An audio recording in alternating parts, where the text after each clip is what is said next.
your friend and pay. Say, what I know, and I said, but I'm guessing in the air was said. Yeah, I know what to so hard in there. I can hear. I hear Okuja I want to share him. I know I can hear Ama says he gets it for what to share this up. Opa, one day, I was young, as I say, I was young and Yahoo. Now, one day, I said, what I said, I definitely have one day, yes, I come with you. I was young and said, baby, I like to say,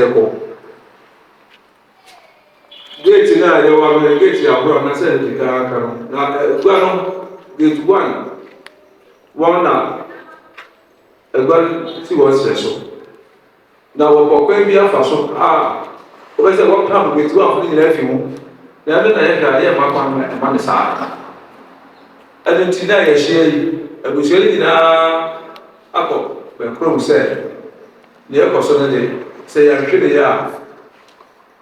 What they remember that name was here. And to them, so I said, I'm side.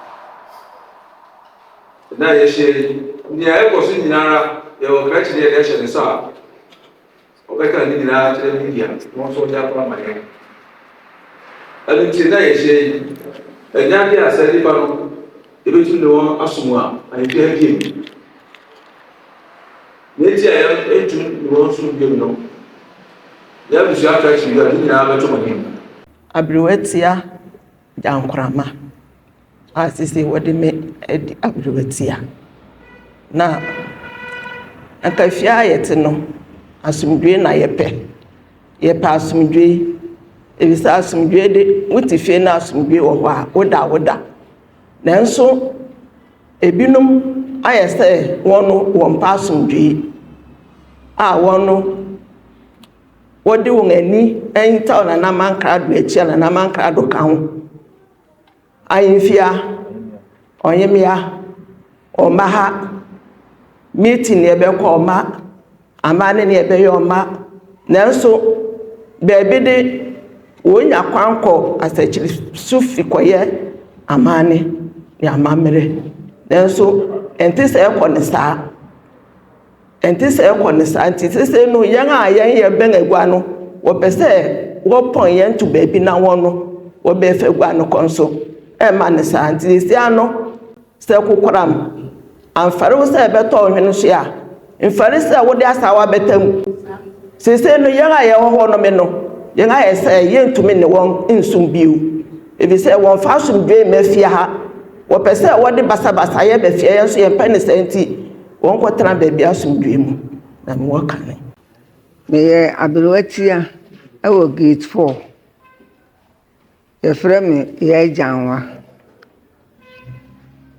ne amempanyin edikan akene nyina abelwatia ene ebusu apan ne wa akene nyina enso mefu awon so na abelwatia ene ebusu apan akene nyina mefu awon so se wo su we ntumi no won sum bi won saa nete share no enye bone bi eye bone pa obi be kese enye bone eye bone ne yekoso wo okoji ama ayimfe ya asona ayimfi se ya nyire ye ho ne ya fa ye nan ensifema ya de anim guase ebe kwakwato ye na nanom wonse so ye ka ne sen ena asini sen eye yanga ye nkrofo bi e de ye nam awia anapa anajo wode ye nam ekropon ba bia wode ye achi ama yi se ye je ye ho anje na sese ne awom se no peye sori ye yan ayimfi wode kredu abatum kre woso wo me ye nwuram e ba ne se ye honi paako sese ya yi dwunwa ye de bede ne bo abusu apan ne wa ya ade wa ma ye kwan se ye nwura ye ayimfi tumi biara wom bibiara se ye bia no ye reye no se onti ase se yen asonafo ene ye hia wa ha nti onti ase se ba bibi se ode yen ko no ofe yen ko ode yen ko awio anapo anajuo ofre yen a ye bebo chenku edi abusu apan na chi ne ye nyina ye hia se prison kura ye nyina be kwa agogum na edan no ye nya won a ebesom medamase abusu apan ni panyin hia wa na press call ne ye frame Meeting the Odyssey Kwakuja. Mena meye kasama forma ebusiano. We a press release. Ensem ma yede ma ensem twelfo na odi atogo ma yen. Ene yeda etoso aduonu nkron wo May bosom a wo afe mpima bi ene aduonu enum num. Na oku 𝐀𝐻𝐼𝐴 tete oku 𝐌𝐚𝐧𝐤𝐞 family of 𝐻𝐻𝐼𝐴 𝐀𝐡𝐰𝐞𝐫 say press release 29 May 2025 oku 𝐀𝐻𝐼𝐴 tete oku 𝐌𝐚𝐧𝐤𝐞 family of 𝐻𝐻𝐼𝐴 𝐀𝐡𝐰𝐴. We the family members of oku 𝐀𝐻𝐼𝐴 tete oku 𝐀𝐻𝐼𝐴 Asuna clan of 𝐻𝐻𝐼𝐴 𝐀𝐡𝐰𝐴 led by 𝐀𝐻𝐼𝐴 𝐾𝐤𝐿 and 𝐅𝐚𝐻𝐼𝐴 have resolved on this day 29 May 2025 that Bankrad Okuja Mankrod the second, and on him here, Ama Setibia the day in Pua the third are stood for committing the following offenses: 1. Violation of their coronation oath. 2. Failure to honor several invitations by Busapenyi, Mberetia, and entire Asuna family. 3. Failure to communicate with the family head. 4. Broken into the storehouse that in Kwadem and left it unattended. 5. For drawing 50,000 from the family bank accounts at Mampong 𝐀𝐻𝐼𝐴 Ghana Commercial Bank and shared it between themselves 20,000 each and giving 10,000 as donation without the recourse to the family. 6. Failed to support the family to pay a fine imposed on the family by 𝐀𝐻𝐼𝐴. 7. For showing disrespect to 𝐀𝐻𝐼𝐴 by telling 𝐀𝐻𝐼𝐴 that they will not pay the fine because they have committed no offense. 8. For handed over the Asuna clan to the Asetiri people. 9. Failure to attend Ekudai on 6 consecutive occasions or times after last year's Adebutu to date. 10. For violated 𝐀𝐻𝐼𝐴's order for not attending any program until the fine imposed on the family is paid. 11. They have designed a new letterhead alongside with the family approved letterhead and using it for dubious activities. 12. Failing to attend family meetings. 13. Failure to attend 𝐅𝐴𝐴 Bocho's funeral to perform their traditional duties. That's Asuna 𝐅𝐴𝐴 or stool mother. Failure to attend 𝐴hene funeral to perform their traditional duties. That's Asuna 𝐴hene. Disrespect for the family elders. For creating a new position in the family without recourse to the family structures. They claim that 𝐻𝐻𝐼𝐴 and Pepra lands belong to them, whereby the lands belong to Jankrama and Apiakrama Gates, who are descendants of Osofu Ajiman family. 18. They claim that they have suspended the leadership of Okujaman family, Busapenyi 𝐅𝐴𝐴 and Itaris. 19. For creating confusion in the palace, knowing very well that in the absence of Bankrado, it is the Dasehini who should act, but he wrote a letter that it is Ohimia. 20. For accusing the Busapenyi, Abakuma, Dasehini, and Rompia for harassing people on the Ojan and Pepra land without any proof. 21. Bankrado imposed as actually Osiahini as is a Busapenyi to introduce Ohimia to Okuma Impenyi at Amonokrum Dasehini's palace. At the 𝐀𝐻𝐼𝐴 Dasehini's palace at Amonokrum 𝐀𝐻𝐼𝐴. 22. Failure to attend to their royal duties in the Okojiamman palace by rather supporting Asetiri family in performing their royal duties. 23. They have conveyed their chairs from the Okojiamman palace. With reference to the above offenses committed by them, the Busapenyi 𝐾𝐤𝐿,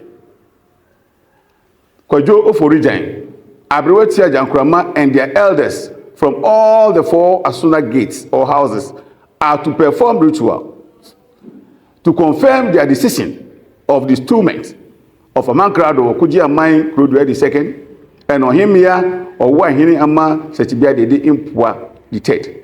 Therefore, from today, 29th May 2025, Okoja Mankrodua and Ohimia or Wahini, Ama Sechibia Dede Impua, the third, are no longer the Mankradu and Ohimia of Okoja 𝐀𝐡𝐰𝐞𝐿 Asuna clan of Ashiras Equiapin. From today, 29th May 2025, they have been reverted to their original names. Mankradu will be called Kwame Kwachi and Inakwa, whilst Ohimia will be known as Ophelia Ama Otu. Signed, 𝐀𝐡𝐰𝐞𝐿 𝐀𝐤𝐿 and 𝐅𝐻𝐻 Jankoma. On this day, 29th May 2025. Me pese me kanu chi na obia tibi. Ebusuani Shiai 29th May 2025. And abusuani nyina je tu mu se amankrado ne Ohimia tuma bia won ade ntinu yentimi ne won nsum ahemfia bio entinu ye beja won kwan. Na ebi ni se ntama wo kan no won fa anya adwuma. Ebi ni se abusuapanye frɛ wo mre wetia frɛ wo na abusuani nyina frɛ wo se wo mra obi ama. Ebi ni se oni panyin e wobusuani mu no aka. Okobu no neto sa nan se okobu nkodan ani e na wogya anono to ho. E na ebi nso ni se ye nyina asona sika e wo mampon commercial GCB bank no wo ye check na odiko yi wo twi sika ni fi accounts no 50,000 e na Nia Ohimia ma yeti asene say ma mankra 20,000 no so for 20,000 and now what 10,000 so your donation and soon say won abuja no kro no and abuja ni mu hwe and I odi network sia odi yanko ekropon and na omahene bo abuja ne ka and na wo say one day wonya abuja funti wontua and na ne dikan network so no so won abu obu o mahini animtia se wo ka kire ne se isa ne se wonye boni bi enti no ka no abone de won ka ho letu ya wotwe won aton asona busua no ama asajirifo di asona hivi akura wo ma da bia osoro awoti asajira hivi eto so akurun fibra yebutu wadai woto odwira no akiri nyina no wonsi ahemfia emedi akudaida ena yekọ ekropon no so a wo boy nka na ye ntua ye no okuapini kan se ena tusudu okuapini kan se ye ntua sa ka na wo boy na ye nu kwan se ye bibia wa ahemfia ena won wo buso na tu wonsi no so o se musiesie won se ohene na won fa nko ba bia esane se wa boye nyina se onto se yebetu aka odi aboye no ye nyina yin sinase na etu aka ni wi na odi yen tamapa amane efra na to so du baako won aye letterhead paper ye choso huma ewa abusuan di mu no won aye foforo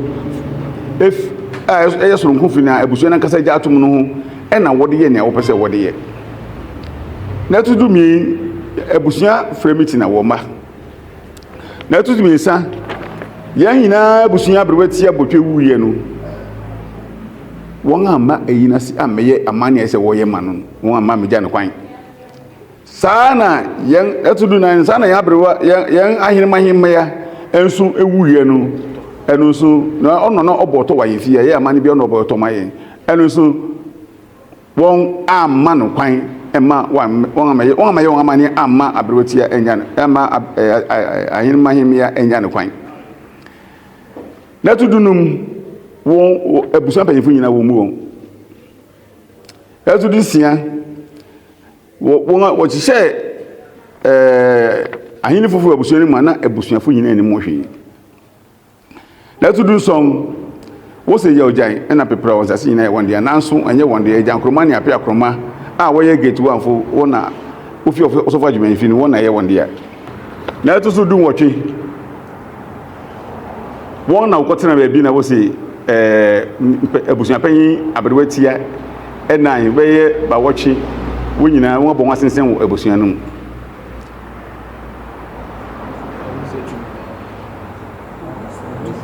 woni sa tuminu enu krampo so nipa na wɔka wɔn asɛm obi akora nim saa asɛm na wɔka no hwee ɛna na ɛto dun kunu da bia no wɔn ayɛ wɔn adwene sɛ wɔmma asomdwe emma abusua mu na nti amankra do kɔtɔrɔ letter that was on the 17th of July 2024 say ohimia na eti say ohwe ahemfia nanso na onipefe say 𝐻𝐻𝐸𝐴 to elaborate on this no say moyi won ankasa wo wie won na wo de ko tofo jankosi ho na amankra do ti ho wo nyina ti ho na amankra ka kire won say 𝐻𝐻𝐸𝐴 fusa ambe ni nyina no wo si ahemfia da bia no woti fitiri na woto abo ba fie 20 aduonu wo nyina won banu nyina se abusua panyin abakoma 𝐻𝐻𝐸𝐴 ndompia ha onkrofo wo 𝐻𝐻𝐸𝐴 ene pepra asase so a wo ni ehu nimdi wo hu adansi bi eni hu 21 miribi woko amonokrom koyade ena mankrado ekoy no na ofa asachiri osi ahene se na busu panyin na odikoda ohimia edi kire okoma mpanyin wo amonokrom hene ahemfi eto aduonu mienu se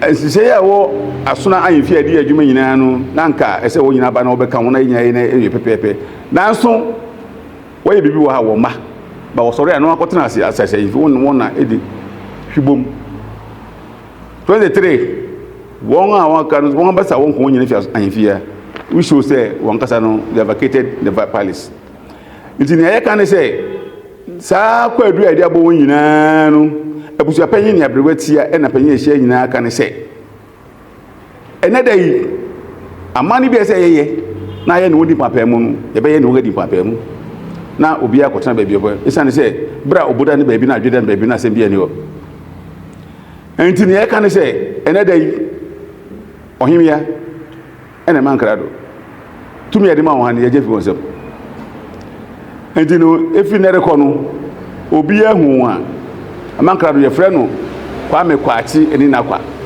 na ohimia nso ye frɛ no ofilia ama otu manuel sie busu na asem biafo ye twehia wa sada ye dikan aka no amade kwanso ye kura aye abusua no abusua pen meretia getia nan ni nyina ye kura ye guan aye di adanse se ye tu sa ahemfo no ahene ane hemia enu ni hwi ye biem se waguan ni mase ye sirapo eda so wagu abusua ni mase papa anuti efi ne koy tizania kasama fo kan ye nu ni hwi ye biem nti yoguan di ye sirapo eda so ofa ya mane cha entrese ye nu ni hwi biem da mase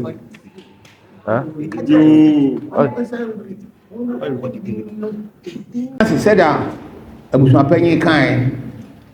You trade grind, Elias is said, among Crado, or could you among and or him man, the dempoa, and then 1 year, you're paying for you. You trade grind, Kusu, a 2 1 year, 1 year, if you are. Say, I send BCA. I said, if you would do one hene, no more Jayago. You know me, you, you're too far. So when oh, Asurunson, Assassin, Okerin, Mexican, Saponsan, Itimantin, Incorribinson, Fiti Brekusu, Kosia Predi, Nanamunyara, Momajan Sapabi, Ochamia died, Bajin Sapabia, Yantoko a champagne cofigan. I know where Joe, Ninu Futabraba, Amansana, Nanumano, and Yenna. I know him here. I am Rotia Quinara, and Nanuminara, and any day by a Merition and Meriduaning.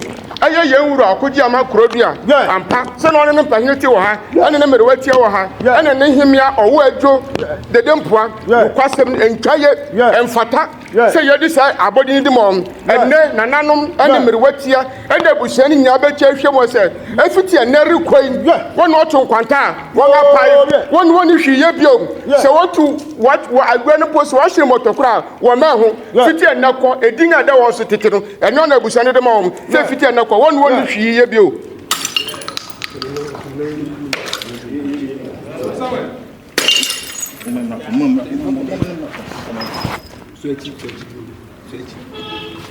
Fa manebra. What? Okay.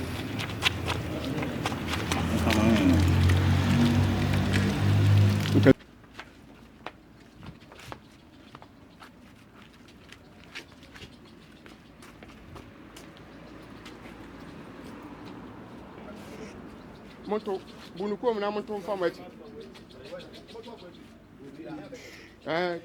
Cha.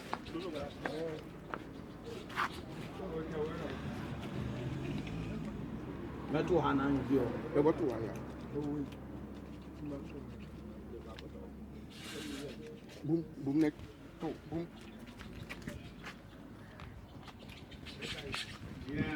Na, you win.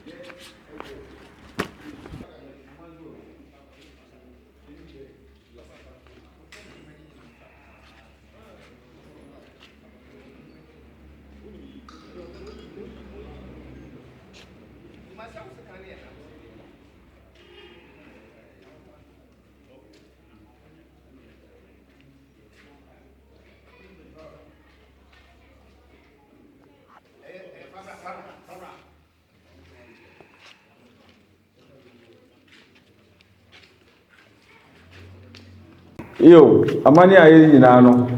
Ye nyina so aye obasa. Na abusuapan ni bi gyina so ni. Ye de komo wa obekese woje. Enti wo fa no fa goto osabo no so. Na abusua no ka tere ni. Ya ye nyina ya.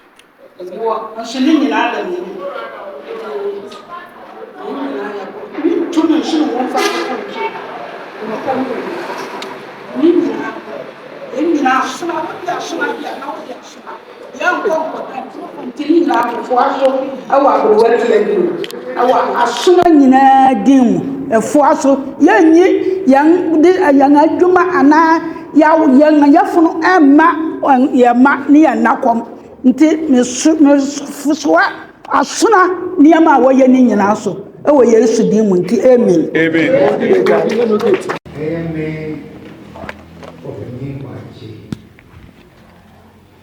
say me ye busuani me ye panyin pa se betimi aka kora na asuna busuani nyina metimi aka se me na me ye panyin wo efia me wo mu kora me na me ye panyin ni pa ati wo nyina me ye panyin pa na se enra ye beti asem bi asem na anye ye de anye me kora po de kora se mankrado betimi akotena asakirefo ahimfie no waka se watu ni himfo nipa enkron obobo din enya asakirefo ne si ehini maye ya ne yesi yen so abusuanfo pa ne yesi wonyene ono obi anwene ho saa nipa oso watu onyina ne mpanyifo